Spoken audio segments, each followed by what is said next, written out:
तो वो भी कर्म के अनुसार ही तो फल देगो। फल रूपण्य कर्मणा। ईश्वर काहुए सुख दे और काहुए दुख दे तो ईश्वर पे आरोप लग जाएगा कि भाई सभी जीव तुम्हारे हैं, तो किसी को अधिकारी बना दिया, किसी को चपरासी बना दिया, किसी को माला माल कर दिया, किसी को कंगाल बना दिया। ये भेदभाव ईश्वर ने क्यों किया? ईश्वर ने विधान बनाया है, तुम जैसा करोगे वैसा पाओगे। ईश्वर है एक तरह से भंडारी समझ लो। भंडारे में आप जैसा जैसा सामान दोगे, भंडारी जी वैसा वैसा भोजन बना के आपको खिला देंगे। अब भंडारी से कहो भैया आज चलो खीर मालपुआ का भंडारा बनाओ, अब ना दूध है, ना शक्कर है, ना चावल है, और मिर्च मसाले तो आपने भरे पड़े हैं। तो जैसा सामान होगा वैसी ही सामग्री बनेगी। उसी प्रकार से आप जैसा कर्म करोगे ईश्वर वैसा ही कर्म के अनुसार तुम्हें परिणाम फल का देंगे। होता क्या है? सुख का बीज है पुण्य और पाप का और दुख का बीज है पाप। हम सब जानते हैं ये बात, अनजान कोई नहीं है। पाप करने पर दुख मिलता है, पुण्य करने पर सुख मिलता है। परंतु पुण्य का फल सब चाहते हैं कि हम सुखी हों, पर पुण्य करने से परहेज करते हैं। बोले ये सब हमारे बस की बात नहीं। बीज बोना नहीं चाहेंगे, फल सब चाहते हैं। तो पुण्य का फल चाहेंगे पर पुण्य करना नहीं चाहेंगे। पाप का फल कोई नहीं चाहेगा पर पाप किए बिना कोई नहीं मानेगा। कर्म पाप का करेंगे और परिणाम पुण्य का चाहेंगे। ऐसा नहीं होता। जैसा जो जस करे सो तस फल चाखा। आप जैसा कर्म करेंगे वैसा ही फल के रूप में ईश्वर आपको परिणाम देंगे। कर्मण्येवाधिकारस्ते मा फलेषु कदाचन। आपका अधिकार कर्म में है, कर्म करो, ईश्वर उसके अनुसार फल बना के आपको देंगे। दुखे सति पापम क्षीयते सुखे सति पुण्यम। दुख दे करके आपके पाप कटते हैं और सुख दे करके आपके पुण्य समाप्त होते हैं। अब कोई आपसे पूछे कि आप पुण्य खत्म करना चाहोगे कि पाप, तो हर व्यक्ति चाहेगा हमारे पाप ही कटे महाराज, ऐसा कुछ करो। तो पाप कब कटेंगे? जब आपको कष्ट देंगे। कष्ट दे के ही नष्ट होते हैं पाप। तो जीवन में जब कोई कष्ट की घड़ी आवे तो अनुभव करना चाहिए हमारा कोई बड़ा भारी पाप कट रहा है। कष्ट में अनुभव करो हमारा कोई बड़ा भारी पाप कट रहा है। ये विश्वास करो, ईश्वर अनावश्यक किसी को कष्ट नहीं देते। आपके कर्म आपको कष्ट देते हैं और काल ही कर्म ही ईश्वर है, मिथ्या दोष लगाएं। आपके जो अशुभ कर्म हैं वो आपको परिणाम देते हैं कष्ट का। दोष आप किसी को लगाते हो। तो कष्ट की घड़ी में अनुभव करो कि पाप कटे, और जब खूब चकाचक हो, माला माल, जय जयकार, स्वागत सत्कार, तो अनुभव करो हमारा कोई पुण्य कट रहा है। क्योंकि पुण्य आपको सुख दे करके समाप्त होगा। तो पुण्य समाप्त हो तो बहुत खुशी होने की जरूरत नहीं है। अरे आपके पास यदि 1 करोड़ रुपया बैंक में पड़ा है और आपने 5 लाख निकाल करके खूब पार्टी मनाई, चकाचक मौज मस्ती करी, तो मौज मस्ती तो आपको दिख रही है, पर 5 लाख कम भी तो हो गए आपके मूल राशि में से। ये भी तो अनुभव करना चाहिए। ये मौज मस्ती ऐसी थोड़ी हो गई, राशि खत्म हुई तब हुई। उसी प्रकार जब आपकी जय जयकार हो तो अनुभव करना चाहिए कि हमारा पुण्य क्षीण हो रहा है। तो जब पुण्य क्षीण हो तो बहुत खुशी होने की जरूरत नहीं है, क्योंकि आपकी मूल पूंजी खत्म हो रही है। और कष्ट की घड़ी आवे तो अनुभव करो हमारा पाप कट रहा है, तो ये तो खुशी की बात है। पाप कट जाए तो काट ही देना चाहिए। यदि ये अनुभूति निरंतर हर व्यक्ति को बनी रहे तो वो कष्ट में बहुत दुखी नहीं होगा और सुख समृद्धि की अवस्था में कभी अहंकारी भी नहीं होगा। होता क्या है, जब बहुत अनुकूल वातावरण मिलता है, सुख समृद्धि जय जयकार होने लगती है, तो हमारा अहंकार हमको जागृत होने लगता है, अहंकार बढ़ने लगता है। और जब कष्ट की घड़ी आती है तो काटना बड़ा मुश्किल होता है। तो ये अनुभूति निरंतर बनी रहनी चाहिए कि सुख में पुण्य समाप्त और कष्ट में पाप समाप्त। तो कष्ट की घड़ी में आपको ज्यादा कष्ट नहीं होगा, क्योंकि यह अनुभव है कि पाप कट रहे हैं तो कट जाने दो। और सुख की घड़ी में बहुत अहंकार नहीं होगा, क्योंकि आपके सुकृत समाप्त हो रहे हैं, पुण्य क्षीण होते चले जा रहे हैं। जब भैया 5 लाख रुपए यदि आपने निकाल के बैंक से मौज मस्ती कर ली, तो 5 लाख जमा करने की भी कोशिश करो, ताकि करोड़ की राशि बनी रहे, खत्म ना होती जाए। केवल निकाल के किसान जब खूब फसल काट करके लाता है तो ढेर सारा अन्न होता है, परंतु ढेर सारा अन्न देख करके वो ऐसा नहीं कि अब तो मैं साल भर बैठा बैठा खाता रहूंगा, मुझे जरूरत नहीं है हल चलाने की ना। राशि इकट्ठी होने के बाद तुरंत हल फिर चलाना चालू करता है, ताकि आज मैं पुनः बीज डालूंगा तो जब तक ये राशि खत्म होगी तब तक नई फसल आ जाएगी। नहीं तो बैठा बैठा खाता रहा और परिश्रम नहीं किया, तो जब पूरी अनाज की राशि खत्म हो जाएगी तब क्या खाएगा फिर। इसलिए पुण्य के बल पर यदि आप सुख समृद्धि को प्राप्त हो रहे हैं तो पुण्य के बीज और डालते जाओ, ताकि पुण्य आपका खत्म न हो जाए। जैसे हमारे श्रीवास्तव जी के पास भगवान की कृपा से भरपूर है, तो ऐसा थोड़ी है कि अब खाने पीने मौज मस्ती में ही आप और नए नए बीज डाल रहे हैं कि नहीं। मंदिर बनवा के, यज्ञ करवा करके, सत्संग करवा करके, ये सुकृत के बीज हैं जो आज बो रहे हैं, वो परिणाम में पुनः आपको इसी सुख समृद्धि की फसल लेकर के आएंगे।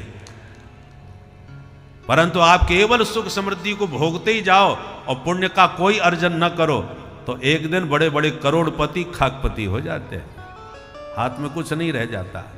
मस कहीं करहि विरंचि प्रभु अजह मसकते हीन। इसलिए व्यक्ति को सुख में कभी बहुत अहंकारी नहीं होना चाहिए, बल्कि सुकृत के बीज बोते रहना चाहिए, ताकि हमारी मूल पूंजी समाप्त न हो गए। भगवान ने ये उपदेश ब्रजवासियों को दिया है, कर्मणा जायते जंतु कर्मणैव विलीयते, सुखम दुखम भयम क्षेमम कर्मणैव विपद्यते। ऐसे समझाया तो नंद बाबा बोले, भाई कन्हैया तू तो बहुत पढ़ो लिखो सो मालूम पड़े भाई, बड़ी ऊंची ऊंची बात करे। अच्छा तो तू बता कन्हैया हमें क्या करना चाहिए आज दिवाली के दिन। कन्हैया बोले, बाबा ईश्वर तो हमने देखे ना है, पर 4 देवता पृथ्वी पर प्रत्यक्ष है। कौन? गो विप्रानल पर्वतान, गौ माता, ब्राह्मण देवता, अग्नि देवता, और ये प्रकृति के पर्वत वनस्पति आदि। ये प्रकृति स्वरूप परमात्मा के ही प्रत्यक्ष रूप है। गो विप्रानल पर्वतान, 4 नाम लिए, बोले इनकी पूजा करो। गायों को बढ़िया बढ़िया हरी हरी घास खिलाओ, ब्राह्मणों को खूब भंडारे पवाओ, उनके द्वारा पूजा पाठ करवाओ, और अग्नि में स्वाहाकार करके देवताओं को प्रसन्न करो। और बाबा मेरी बात मानो तो हमारा प्रत्यक्ष देवता तो ये गिरिराज गोवर्धन नाथ है। हम दिन भर या गोवर्धन के शिखर पर गैया चरामते डोले, सर्दी और गर्मी लगे तो इनकी गुफा में घुस जाएं, प्यास लगे तो पर्वतन के झरनों को पानी पियो करें। तो हमारा प्रत्यक्ष देवता तो ये गोवर्धन गिरिराज है। एक बार मेरे कहवे थे या की पूजा कर लो, आनंद आवे तो दोबारा करियो, नहीं तो अपने देवता की पूजा करते रहिए। तो नंद बाबा ने कहा, भाई तो ठीक है, अब की बार कन्हैया के इच्छानुसार काम होएगा। ब्रजवासियों को आदेश दिया कि अब की बार गिरिराज जी की पूजा होगी। कन्हैया ये तो बता दे तेरे देवता की पूजा में सामग्री कहाँ लगेगी। कन्हैया बोले, बाबा सामान का छूना चाहिए, वह चकाचक खावे को माल होना चाहिए। मेरा गिरिराज बाबा तो खावे से खुश रह जाए, खावे में कोई कमी ना पड़ना चाहिए। बोले ठीक है बेटा, खावे पीवे की तो कोई कमी ना है। बाबा ने आदेश दियो तो घर घर में बढ़िया बढ़िया कढ़ाई चढ़ गई और मिठाइयाँ बनने लग गई। विविध व्यंजन बना बना के थालियों में सजा सजा के ब्रजवासी लाके दिखाने लगे, देख कन्हैया कितनी सारी मिठाइयाँ, पूड़ी पकौड़ी कचौड़ी मगौड़ी रसगुल्ला रसमलाई लड्डू जलेबी कलाकंद बर्फी इमरती रबड़ी ले लेके चल पड़े सब ब्रजवासी। बोल गोवर्धन नाथ की जय। विविध व्यंजनों के साथ थालों में सजा करके पहुंच गए ब्रजवासी गोवर्धन की तलहटी।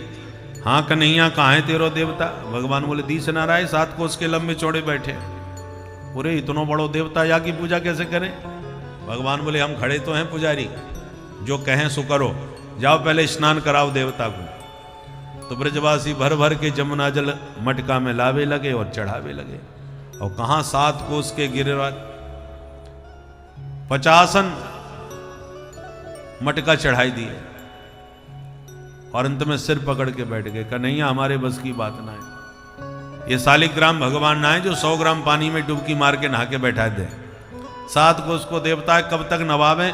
1000 कलश पानी के पटक दिए और या देवता की मूंछों गीली ना भई अब तक। भगवान बोले परेशान मत हो, देवता से प्रार्थना करोगे तो वो गंगा जी यहीं बुलाए लेगो, फिर प्रेम से नभा दीजो। फिर क्या था, कन्हैया ने मन ही मन गंगा जी का ध्यान किया। बोल बंसी वारे की भगवान ने गंगा जी का आह्वान किया तो गोवर्धन की तलहटी में मानसी गंगा की दिव्य धारा प्रकट हो गई। बोल मानसी गंगा की। देख करके ब्रजवासी हैरान हो रहे, कन्हैया गजब कर दियो भैया, तेने तो गंगा जी यहीं बुलाई ली। हर हर गंगे भर भर के गंगा जल कलश चढ़ावे लगे गिरिराज जी के शिखर पर। गंदा अक्षत पुष्पाणी समर्पयामि, कन्हैया जो बोलते गए वो ब्रजवासी चढ़ाते गए। हाँ भैया भोग लगाओ, तो पकवान सब परोस के धर दिए सामने। नंद बाबा बोले पर्दा डाल दो भैया, देवता को भोग लगे वो।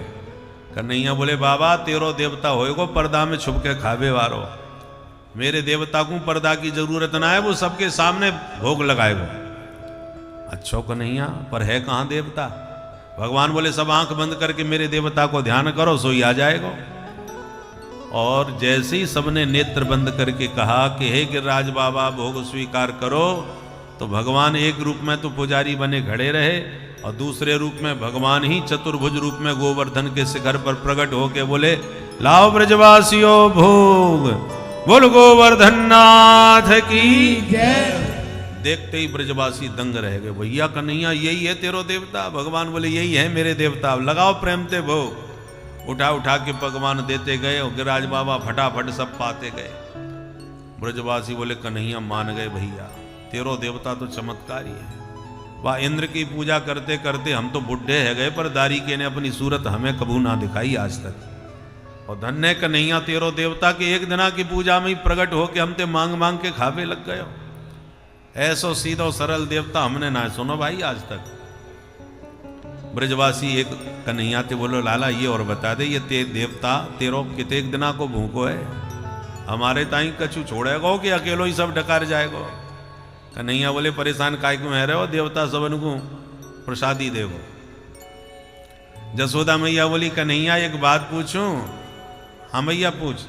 बोले लाला मैं बड़ी देर से या देवता को देख रही हूं, तेरी सूरत और तेरे देवता की सूरत बिल्कुल एक जैसी लग रही है, ये कहा बात है? कन्हैया हंस के बोले मैया जा गैया को दूध मैं पीऊं, भाई गैया को दूध या देवता को पिवाऊं, तो एक ही गाय को दूध पीते पीते हम दोनों एक ही शकल के है गए होंगे। मैया बोली ओहो, सोई मैं सोचूं मेरे छोरा जैसो मोड़ो या देवता को कैसे है गए हो। लाला अपने देवता से पूछ ले हमारी पूजा पाठ में कहीं कोई कमी तो ना है। कन्हैया बोले मैया देवता ने इशारे में मोते कह दी कि और तो कोई कमी ना है, पर 7 कोस की मेरी परिक्रमा जरूर लगानी पड़ेगी, तभी पूरी पूजा मानी जाएगी। तो ठीक है लाला चलो परिक्रमा लगाएं। फिर क्या था, सारे ब्रजवासी गिरिराज जी की परिक्रमा झूमते नाचते गाते बजाते लगाने लगे। तो चलिए हम भी परिक्रमा में चलते हैं और आप आनंद पूर्वक मेरे साथ मन से परिक्रमा लगाएंगे तो आपको मानस पुण्य प्राप्त होगा। मानस पुण्य हो ही नहीं पापा, मन से भी किया हुआ शुभ कर्म का पुण्य कलयुग में प्राप्त हो जाता है, और मान से कोई पाप बन जाए तो उसका कोई दंड नहीं होता। इसलिए चलिए हम लोग मन से परिक्रमा लगाते हैं, मेरे साथ आप भी चलें और मन को गोवर्धन की तलहटी में ले चले। अरे तेरो सब संकट मिट जाए, हो मिट जाए, तू पूजा करी गोवर्धन की। तेरो सब संकट मिट जाए, तू पूजा करी गोवर्धन की। तू पूजा करी गोवर्धन की, परिक्रमा दे मेरे गिरिवर की।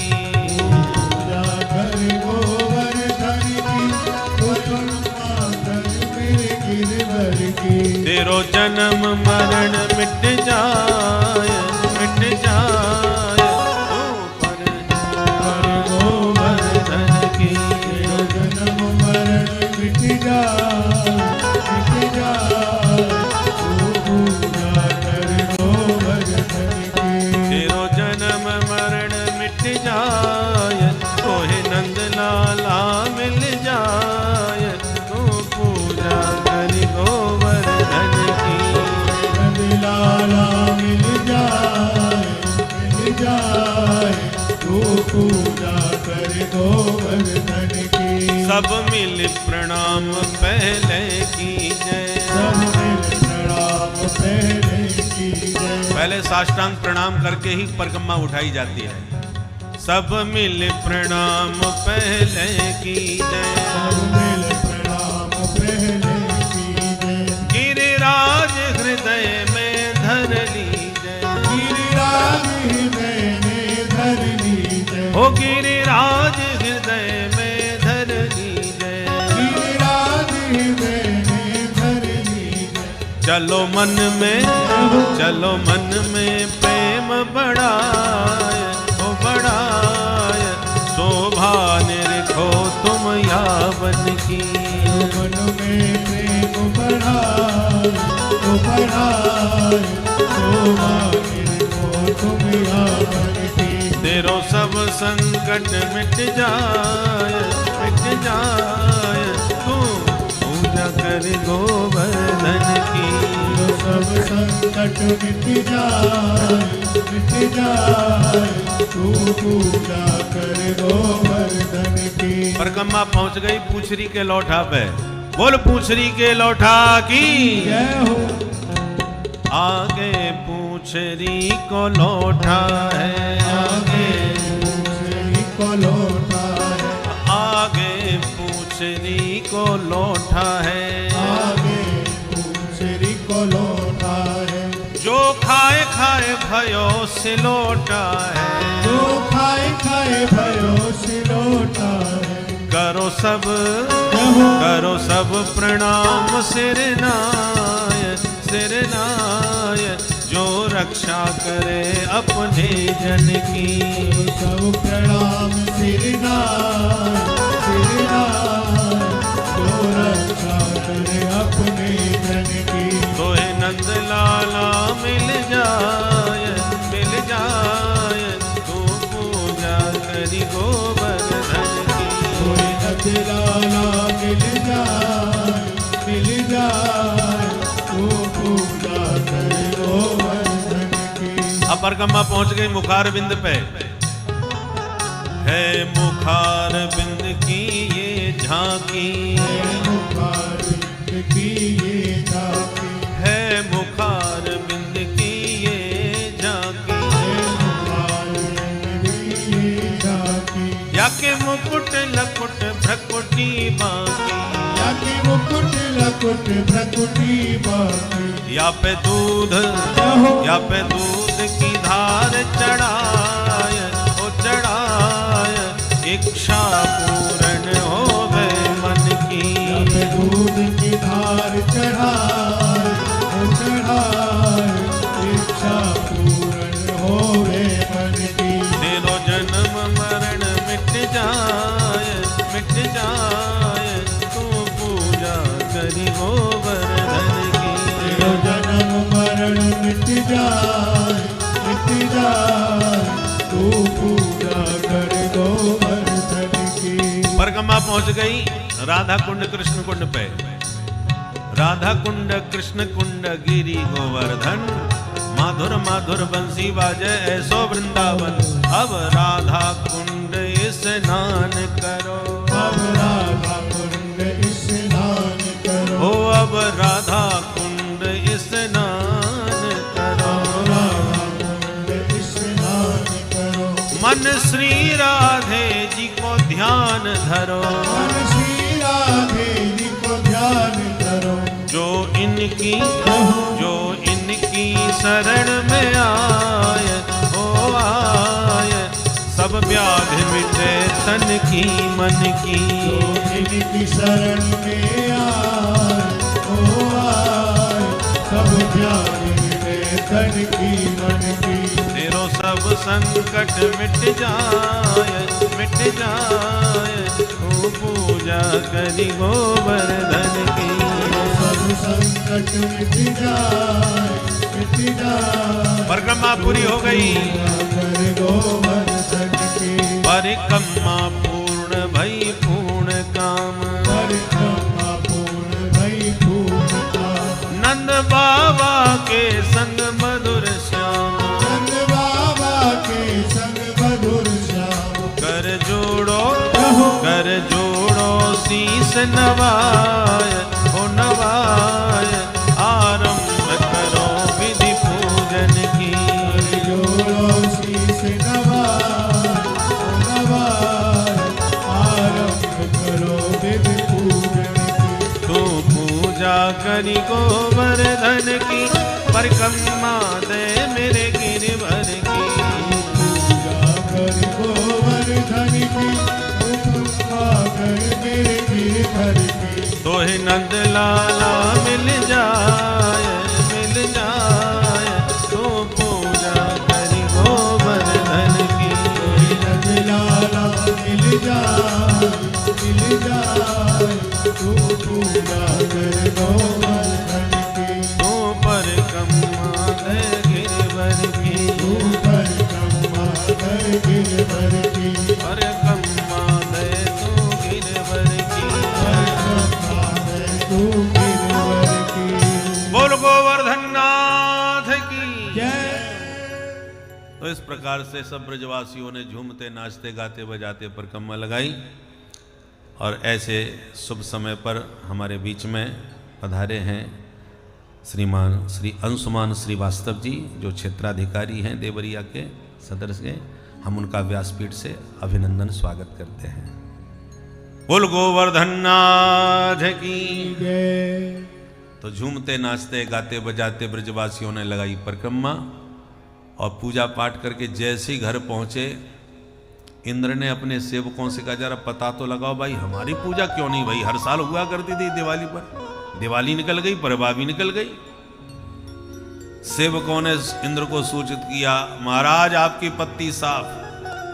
क्या मतलब? बोले हम वृंदावन घूम के आए हैं, वहां कोई भी आपका नाम नहीं ले रहा, जो देखो तब गोवर्धन की महिमा गा रहे हैं, गिरिराज बाबा की पूजा कर रहे हैं। और पता है वो कृष्ण जो है ना, उन्होंने ही अपने आप को प्रकट करके ब्रजवासियों से अपनी ही पूजा करवा ली आपके नाम पर। आपकी पूजा बंद कर दी हमेशा के लिए। अब तो इंद्र का भयंकर माथा खराब।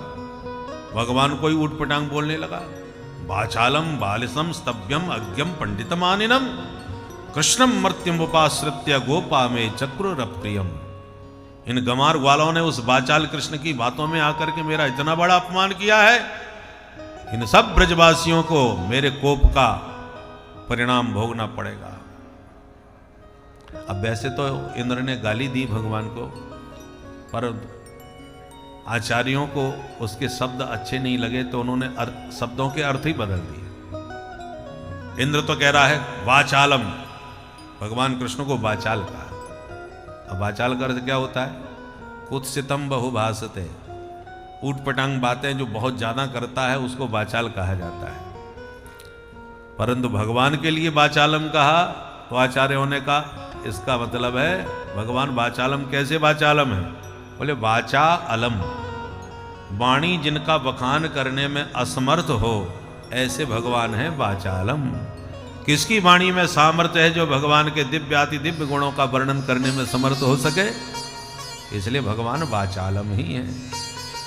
वाचालम बालिसम, बालिश कहते हैं छोटे बच्चे को, बच्चे को बालिश कहते हैं।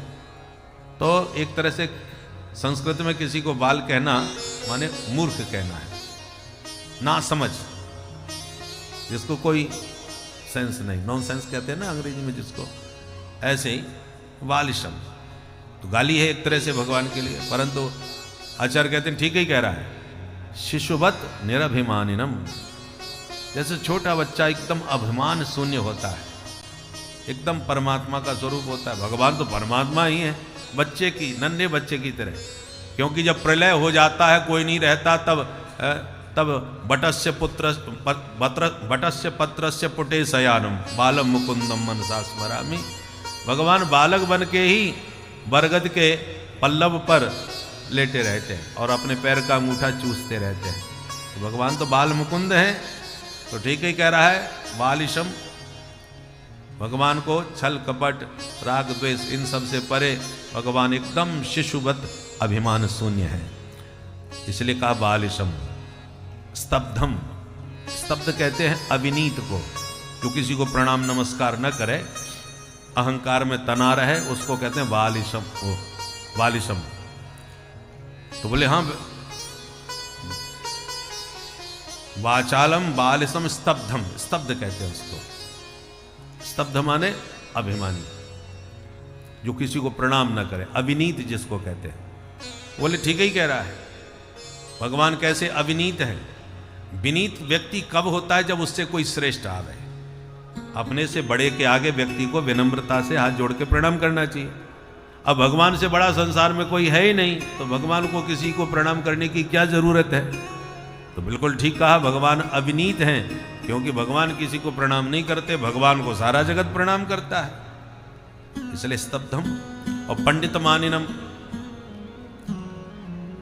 इंद्र के अर्थ में तो है कि वो अपने आप को बड़ा भारी पंडित मानता है, और आचार्यों ने अर्थ किया बिल्कुल ठीक कह रहा है, पंडित मानिनम, बड़े बड़े महापंडित ही परमात्मा को के महत्व को जान करके उनको प्रणाम करते।